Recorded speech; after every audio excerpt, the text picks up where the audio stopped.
Assalamualaikum warahmatullahi wabarakatuh. Selamat pagi, salam damai sejahtera untuk kita semua. Shalom. Om Swastiastu, Namo Buddhaya, salam kebajikan.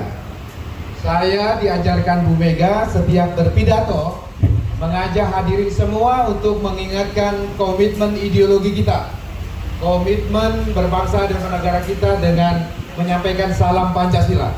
Tata caranya seperti ini: 5 jari diangkat, ditaruh di pundak, diteriakkan salam Pancasila, dan saudara-saudara yang hadir semua di sini wajib menjawabnya dengan salam Pancasila. Maknanya adalah 5 jari ini 5 sila Pancasila, ditaruh di pundak, di simbol beban tanggung jawab. Kita semua wajib menjaga Pancasila sebagai dasar ideologi negara kita selama-lamanya. Setuju? Salam Pancasila. Belum kompak semua, harus berdiri. Yang namanya siap berdiri semua. Diulangi. Salam Pancasila. Salam Pancasila. Satu kali jawab. Merdeka. Tepuk tangan untuk salam Pancasila dan merdeka. Yang sama-sama kita hormati, kita banggakan, Ketua Majelis Permusyawaratan Rakyat Republik Indonesia 2013-2014 dan Dewan Pertimbangan Presiden Republik Indonesia sampai sekarang, Opa Sidarto Danusubroto. Kita harus sebut Opa karena beliau Opa kita semua. Cucu-cucunya sudah banyak, cicit-cicitnya sudah banyak. Beliau tahun ini 11 Juni kemarin usianya 87 tahun. Tapi itu hanya sekedar hitungan angka. Karena baik fisik maupun semangat dan mentalnya masih seperti usia 27 tahun. Tepuk tangan untuk Opa kita. Juga Mas Endi, Ketua Umum Taruna Merah Putih, mantan Wali Kota Semarang yang sudah membuat Semarang menjadi hijau, ya, dan sangat sejuk. Tepuk tangan juga untuk beliau. Kemudian Mbak Panda Katri Wayuni, anggota Komisi Kajian Ketatanegaraan Majelis Permusyawaratan Rakyat Republik Indonesia, tapi beliau hadir di sini sebagai FA UI untuk Indonesia Hebat. Tepuk tangan juga. Lalu kemudian yang punya hajat acara ini, MMUI, Muda-Mudi Indonesia Hebat, Mbak Nurul Intan. Tepuk tangan untuk Mbak Nurul.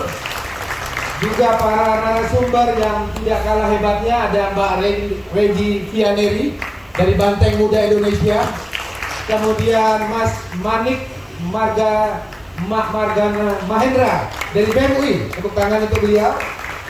Juga siapa lagi? Dan seluruh teman-teman dari PKRPP, ada Bung Erwin, Kadif Program, ada Bung Didit, dan semua teman-teman di tim koordinasi relawan, dan semua peserta pelatihan juru kampanye Gen Z atau generasi Z menuju pemilu 2024. Tepuk tangan semua.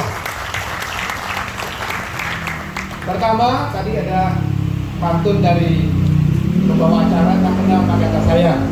Perkenalkan, saya Ahmad Basara, Ketua Koordinator Tim Relawan. Tetapi saya juga sama seperti Opa, mimpin MPR, lembaga tertinggi negara karena kewenangannya tertinggi, sebagai Ketua, Wakil Ketua Majelis Permusyawaratan Rakyat Republik Indonesia, anggota DPR RI sejak tahun 99. Jadi sampai sekarang hampir satu repelita saya menjadi anggota DPR, hampir 25 tahun. Dan membantu Bu Mega di DPP PD Perjuangan sebagai ketua sudah 15 tahun. Dan sekarang saya diberi tugas, diberi amanat untuk menjadi ketua tim kemenangan relawan Ganjar Pranowo, dan salah satunya memimpin rumah aspirasi relawan Ganjar Pranowo. Bagi yang baru pertama kali datang, saya mengucapkan selamat datang. Inilah rumah aspirasi, rumah tempat di mana antara energi rakyat yang tergabung dalam organ relawan dan energi partai politik menyatu di dalam rumah aspirasi ini. Kita berbeda genetik partai politik dengan genetik relawan itu berbeda. Partai politik undang-undangnya sendiri, yaitu undang-undang partai politik. Kemudian relawan belum ada undang-undangnya, tetapi dijamin oleh konstitusi. Di mana letak jaminan itu? Letak jaminan konstitusi diletak di pasal 1 Undang-Undang Dasar 45 yang mengatakan kedaulatan berada di tangan rakyat. Tepuk tangan dong untuk kedaulatan di tangan rakyat. Dan Pilpres Pemilu presiden adalah pestanya demokrasi rakyat. Maka sekalipun Undang-Undang Dasar mengatakan bahwa peserta pemilu presiden itu adalah partai politik, disebutkan di dalam pasal 6 ayat 2 Undang-Undang Dasar 45 mengatakan calon presiden dan calon wakil presiden hanya dapat diusung oleh partai politik atau gabungan partai politik. Jadi peserta pemilu pilpres itu adalah partai politik. Tapi yang mengikuti pemilu pilpres, yang punya mahkamah rakyat, yang punya kedaulatan politik, itu adalah rakyat Indonesia yang salah satunya diwujudkan dalam organ-organ relawan. Alhamdulillah, Bapak Darto, kami laporkan sejak rumah aspirasi ini didirikan sudah ada 1.700 organ relawan yang mendaftar ke sini. Tapi kemudian karena kami ingin mendapatkan organ relawan yang memang betul-betul sungguh-sungguh punya niat membantu Mas Ganjar menjadi presiden, maka kami membuat verifikasi administrasi dan faktual. Kita lihat apakah ini ada organisasinya, ada pengurusnya, ada program yang sudah direncanakan untuk dilakukan dan lain sebagainya. Ini untuk tidak kita membuang-buang waktu bekerja sama dengan organ relawan yang sebenarnya tidak serius mengurus Pak Ganjar atau membantu Pak Ganjar. Alhamdulillah dari 1.700-an itu sekarang sudah terverifikasi hampir 900 organ relawan yang menyatakan siap. Dan salah satunya adalah organ relawan yang dipimpin oleh Mbak Nurul, yaitu Muda-Mudi Indonesia untuk Indonesia Hebat. Jadi pada hari ini kita akan membahas dan berdiskusi tentang pelatihan Jurkam generasi Z untuk menuju pemilu 2024. Mengapa topik ini penting, teman-teman sekalian? Karena memang pemilu 2024 akan diikuti oleh Mahkamah Rakyat yang akan menentukan kedaulatannya di tanggal 14 Februari 2024. Pas di hari Valentine, di hari kasih sayang, agar bangsa Indonesia memberikan suaranya dengan kasih sayang, dengan kecintaan. Kasih sayang kepada siapa? Kasih sayang kepada Republik Indonesia. Rasa cinta kepada siapa? Rasa cinta kepada negara Pancasila ini. Jadi pilihan rakyat di 14 Februari bukan karena alasan lain, bukan karena alasan money politik, bukan karena alasan suku, bukan karena alasan agama, tapi karena alasan kita ingin punya presiden yang dapat mengayomi rakyat Indonesia keseluruhan. Dan Gen Z ini, kalau kita lihat dari data, luas sekalian, generasi Z dan generasi milenial itu yang lahir antara usia, balik lagi ke yang sebelumnya, generasi, ini generasi Boomer, ini generasi Opa. Bahkan Opa sudah melampaui karena lahir di tahun 1936. Ya ini zaman oplet pun belum ada waktu itu. Ini generasi Opa, Boomer, lahir tahun 40 sampai tahun 59. Gen X itu lahir tahun 60 sampai tahun 79. Nah, saya ada di generasi ini dengan Bung Erwin dan kawan-kawan sekalian.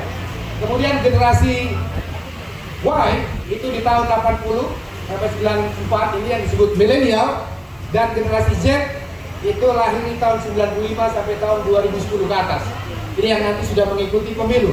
Nah, kalau digabung Gen Z dan generasi milenial itu hampir 56% pemilih Indonesia di 2024.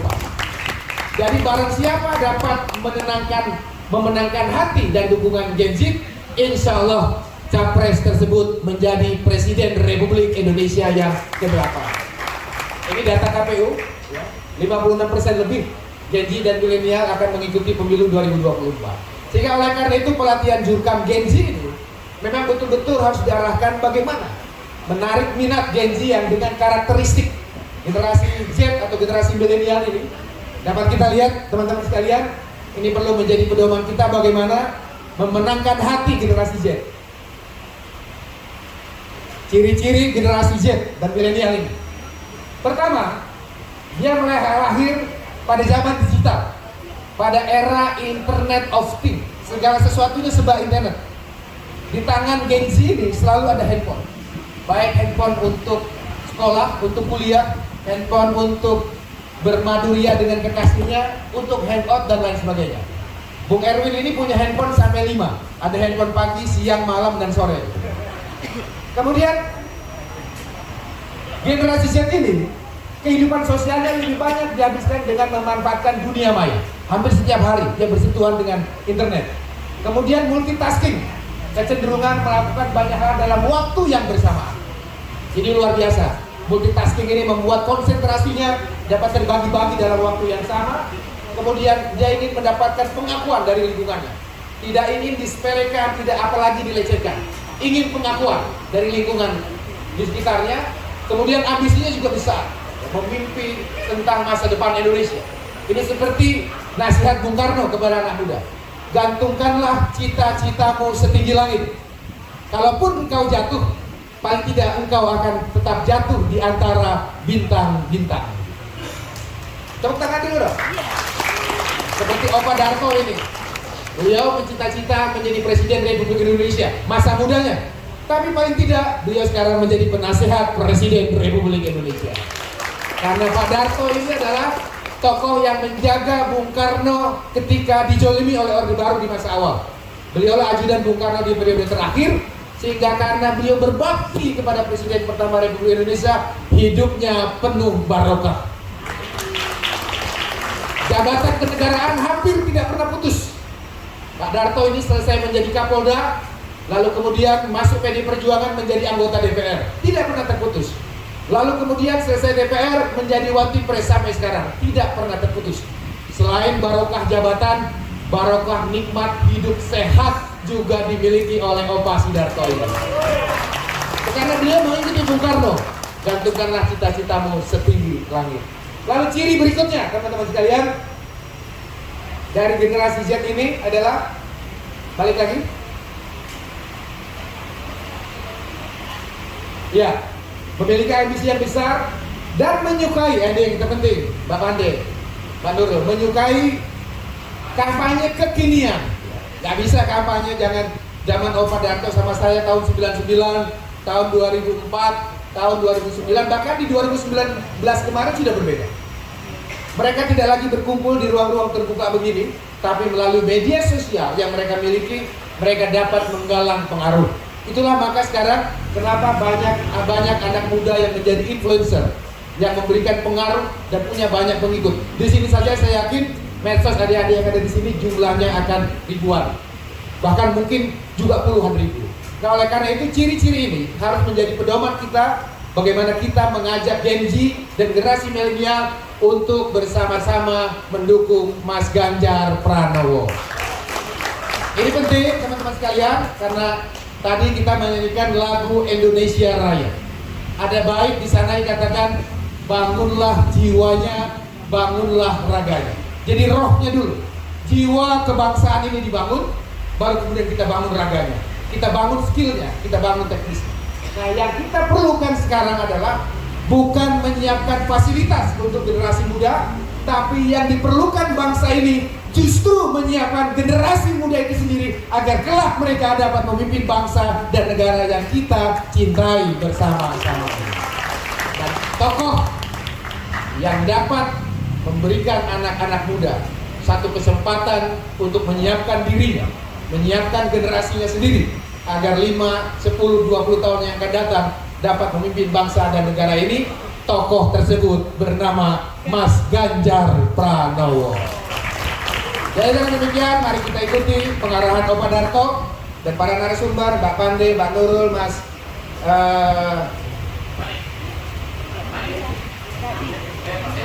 Sandy, mohon maaf, karena saya biasa menyebut beliau Kepala AKBP, Wali Kota Semarang kita, kemudian Mbak Redi dan Mas Manik yang akan menyampaikan materi tentang bagaimana Gen Z menarik generasinya untuk mendukung Mas Ganjar Pranowo. Teman-teman sekalian, saya mohon izin karena berbagi tugas untuk kegiatan yang lain. Setelah membuka acara ini, saya pamit Opa Darto dan saya sertijabkan rumah aspirasi ini kepada Opa Darto. Kalau ada kekurangan dalam penyambutan ini, saya mohon dibukakan pintu maaf yang sebesar-besarnya. Bagi teman-teman relawan yang ingin punya kegiatan seperti ini, TKRPP, Tim Koordinasi Relawan Pemenangan Pilpres, Ganjar Pranowo membuka pintu seluas-luasnya untuk organ relawan mengadakan kegiatan di rumah aspirasi ini. Terima kasih atas perhatiannya.